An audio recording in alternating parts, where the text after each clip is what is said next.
Di nagtagal, sa timog na hangganan ng bansang Xia sa lungsod ng Nanning, ang isang biglaang atake ay nag-iwan sa mga kalsada na magulong guho na nagliliyab. Tumawa ang Lord of the Earth habang ginagamit ang kanyang mga kapangyarihan upang itapon ang mga tipak ng infrastruktura ng lungsod sa kalangitan, na nagdulot sa mga natatarantang sibilyan na mahulog patungo sa lupa.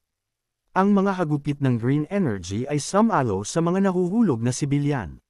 Dumating sina Elder Wu at Zhang Tian sa labanan. Matapos iligtas ang mga sibilyan, inutusan ni Elder Wu ang mga tagapagtanggol na mag-focus sa pagprotekta sa mga tao habang ang kanyang koponan naman ang haharap sa kaaway. Hindi impressed, nagreklamo ang Lord of the Earth na isang grupo ng mga matatandang lalaki ang kanyang kaharap at hiniling na malaman kung nasaan nagtatago ang sealer. Sumagot si Elder Wu na hindi kailangang magpakita ng sealer, at idineklarang sapat na ang kanilang veteran group upang harapin siya.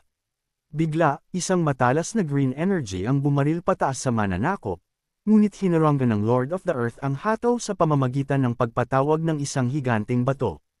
Kinutya niya ang mga tagapagtanggol bilang mahihinang langgam na labis na tinataya ang kanilang lakas, ngunit isang bagong presensya ang nakakuha ng kanyang atensyon. Dumating sina Bai Su at Jiaolan sa labanan, at inihayag ni Bai Su na handa na siyang sumali sa laban. Tinawag ni Elder Wu si Bai Su, na nakahinga ng maluwag dahil lumabas na din ito. Akala niya ay mananatili ito sa seclusion hanggang sa maging fossil. Namangha sa pagpapakita ng kapangyarihan, tinanong niya si Bai Su kung anong teknik ang ginamit nito upang maparalisa ang Lord of the Earth. Lumapit si Jiaolan sa tabi ni Bai Su.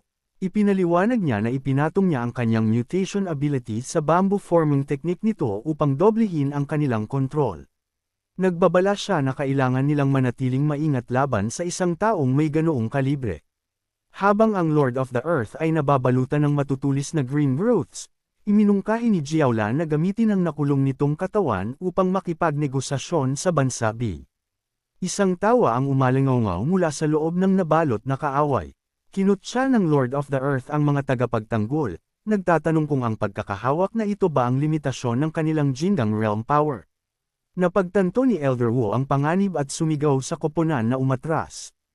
Ang kulungan ay nawasak habang pinagpira-piraso ito ng Lord of the Earth gamit ang kanyang mga kamay. Ang kanyang katawan ay nagmutate sa isang nabubulok na halimaw, na may nagliliwanag na mga berdeng mata. Nanigas si Bai Su sa hindi paniniwala, habang napagtanto ni Jiaolan na ang mananakop ay sumailalim sa isang ipinagbabawal na body modification. Nahinuha ni Elder Wu na hindi kailanman iniwan ng bansa B ang kanilang illegal na biological experiments, na nagpapaliwanag sa Lord of the Earth bilang produkto ng kanilang research. Tumawa ang nagmutate na Lord of the Earth, itinanggi na ang kanyang estado ay isang krimen. Sa halip, ipinahayag niya na ang kanyang binagong katawan ng pinakadakilang obra maestro ng bansa B. Nag-ipon ng isang bagyo ng magulong enerhiya, ipinagmalaki niya na ang research na ito ay magtitiyak na ang bansa B ang magiging pinuno ng planeta. Nagpakawala siya ng isang pagsabog sa mga tagapagtanggol ng SIA, na sinasabing ang mga isinakripisyong test subject ay dapat magpasalamat sa kanya sa pagbibigay ng halaga sa kanilang mga buhay. Ang lakas ng hataw ay nagpako sa mga tagapagtanggol sa lupa.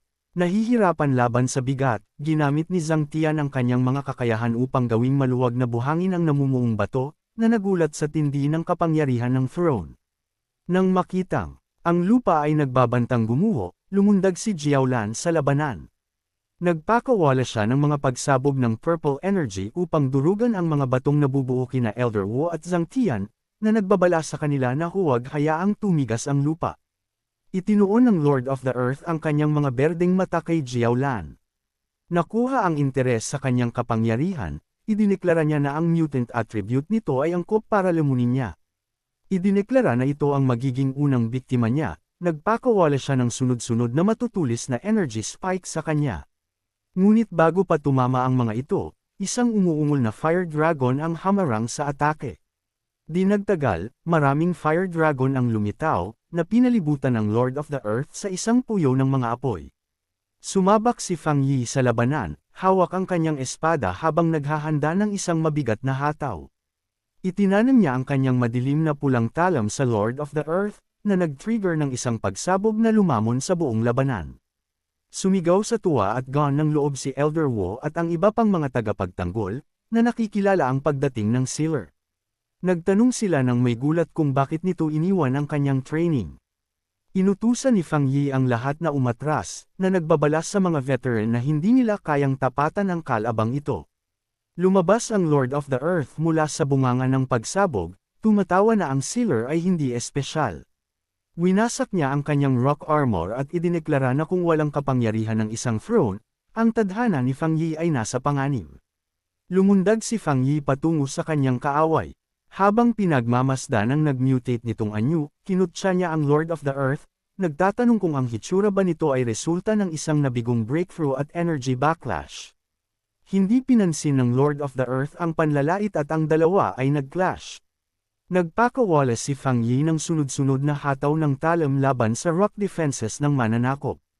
Habang nanunood mula sa malayo, napansin ni Jiaolan na tila hindi maayos ang kondisyon ni Fang Yi. Nakipagtalo siya kay Elder Wu kung dapat ba silang makialam, ngunit nagpa siya na magtiwala sa kanyang mga utos at manatili sa likod upang maiwasang maging pabigat. Ang Lord of the Earth ay nagpatama ng isang hataw sa likod ni Fang Yi, na nagdulot sa kanya na mapunang ang mga hinuhal ng mananakop tungkol sa kanyang kapangyarihan ay hindi tumpak. Dumuwal ng dugo, napagtanto ni Fang Yi na ang enerhiya ng Shenyu Realm ay pabago-bago at mapanganib pamahalaan. Pagkatapos, ang system ay naglabas ng mga alerto na ang kasalukuyan niyang cultivation realm ay hindi matatag. Nalunod sa hirap, sumigaw sa sakit si Fang Yi habang ang pulang enerhiya ay sumabog mula sa kanyang katawan. Nahihirapang pasukuhan ng magulong aura, napagtanto niya ang mga kahihinatnan ng paghinto sa kanyang seclusion. Dahil iniwan niya ang proseso, hindi niya magamit ang lakas ng kanyang post-breakthrough at nagdurusa sa mga pisikal na side effect. Sinamantala ng Lord of the Earth ang kanyang kahinaan. Kinukot siya ang Sealer sa pakikipaglaban habang may energy backlash, nagpatawag siya ng dalawang dambuhalang pader ng bato. Kasabay ng isang ngisi, hinatulan ng Lord of the Earth ang Sealer sa kamatayan at pinagsalubong ang kanyang mga kamay. Dalawang dambuhalang tipak ng lupa ang marahas na nagsara, na dumurog kay Fang Yi sa pagitan ng mga ito.